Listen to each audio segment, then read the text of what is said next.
السلام عليكم ورحمة الله وبركاته. بسم الله الرحمن الرحيم. عن أبي هريرة رضي الله عنه قال قال رسول الله صلى الله عليه وسلم: سبعة يظلهم الله في ظله يوم لا ظل إلا ظله: إمام عادل، وشاب نشأ في عبادة الله، ورجل قلبه معلق بالمساجد، ورجلان تحابا في الله اجتمعا عليه وتفرقا عليه، ورجل دعته امرأة ذات منصب وجمال فقال إني أخاف الله، ورجل تصدق بصدقة فأخفاها حتى لا تعلم شماله ما تنفق يمينه، ورجل ذكر الله خاليا ففاضت عيناه।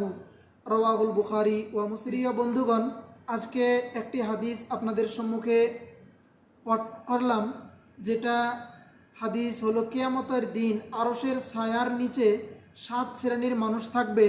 সেই 7 শ্রেণীর মানুষগুলো কে কে, অথবা সেই 7 শ্রেণীর মানুষগুলার গুণ কি হবে, সেই 7 শ্রেণীর মানুষ এই হাদিসের ভিতরে বর্ণনা করা হয়েছে। কিয়ামতের দিন আমরা সবাই জানি সূর্য মাথার খুবই কাছে থাকবে এবং সেদিন কোনো ছায়া থাকবে না। কিন্তু 7 ধরনের মানুষ, 7 প্রকারের মানুষ এরকম থাকবে যাদেরকে আল্লাহর আরশের ছায়া দেওয়া হবে কিয়ামতের দিন। এই হাদিসটি হযরত আবু হুরায়রা রাদিয়াল্লাহু তাআলা আনহু থেকে বর্ণিত এবং হাদিসটি বুখারী শরীফের ভিতরে 660 নম্বর হাদিস এবং 6806 নম্বর হাদিসের ভিতরে রয়েছে, এবং সহিহ মুসলিম শরীফের ভিতরে 1031 নম্বর হাদিসে বর্ণিত রয়েছে।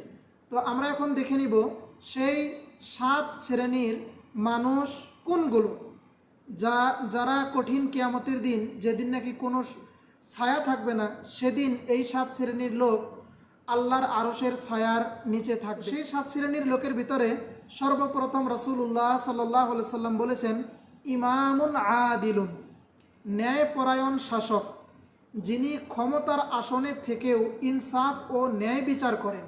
মানে যারা ন্যায় বিচার করে, দায়িত্ব আছেন, ইনসাফ এবং আদল করেন, কারো দিকে কোনো তাআসসুব অথবা কোনো ধরনের ঘুষ, কোনো ধরনের রিশওয়াত এরকম না নিয়ে ন্যায় বিচার যারা করেন, তারাও কঠিন কিয়ামতের দিন আল্লাহর আরশের ছায়ার নিচে থাকবেন। তারপরে হলো ওয়াশাবুন নাশাআ ফি ইবাদাতিল্লাহ, এমন যুবক যে আল্লাহর ইবাদতের মধ্যেই বড় হয়েছে, যৌবনের শক্তি পাপের পথে না ব্যয় করে ইবাদতে কাটিয়েছে, সেও কঠিন কিয়ামতের দিন আরশের ছায়ার নিচে থাকবে। তারপরে হলো ওয়ারাজুলুন কলবুহু মুআল্লাকুন বিল মাসাজিদ, যার হৃদয়, যার দিল মসজিদের সঙ্গে সব সময় সংযুক্ত থাকে, নামাজ, জামাত এবং মসজিদকে ভালোবাসে।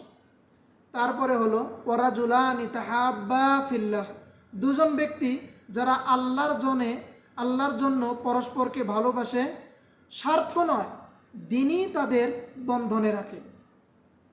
ওয়ারাজুলুন দাআতহু ইমরাআতুন যাতু মানসিবিন ওয়া জামাল, এমন ব্যক্তি যাকে সম্মান এবং সৌন্দর্যওয়ালী নারী পাপের দিকে আহ্বান করে, জিনার দিকে আহ্বান করে, কিন্তু সেই পুরুষ বলে ইন্নী আখাফুল্লাহ, আমি আল্লাহকে ভয় করি। ওয়ারাজুলুন তাসাদ্দাকা বিসাদাকাতিন ফাআখফাহা, গোপনে সাদকা দানকারী, এতটাই গোপনে সাদকা করে যে ডান হাতে কি সাদকা করেছে সেটা বাম হাতেও জানে না।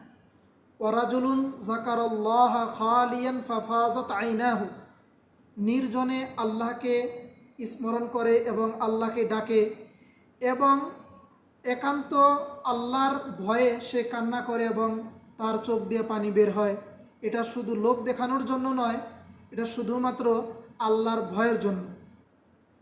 এই 7 শ্রেণীর মানুষ কিয়ামতের ভয়াবহ দিনে, যখন সূর্য হবে মাথার খুব কাছে, সেদিন তারা থাকবে আরশের ছায়ার নিচে। আল্লাহ যেন আমাদেরকেও এই সৌভাগ্যবানদের অন্তর্ভুক্ত করেন। আল্লাহুম্মা আমিন। ওয়া আখিরু দাওয়ানা আনিল হামদুলিল্লাহি রাব্বিল আলামিন। ওয়াসসালামু আলাইকুম ওয়া রাহমাতুল্লাহি ওয়া বারাকাতুহু।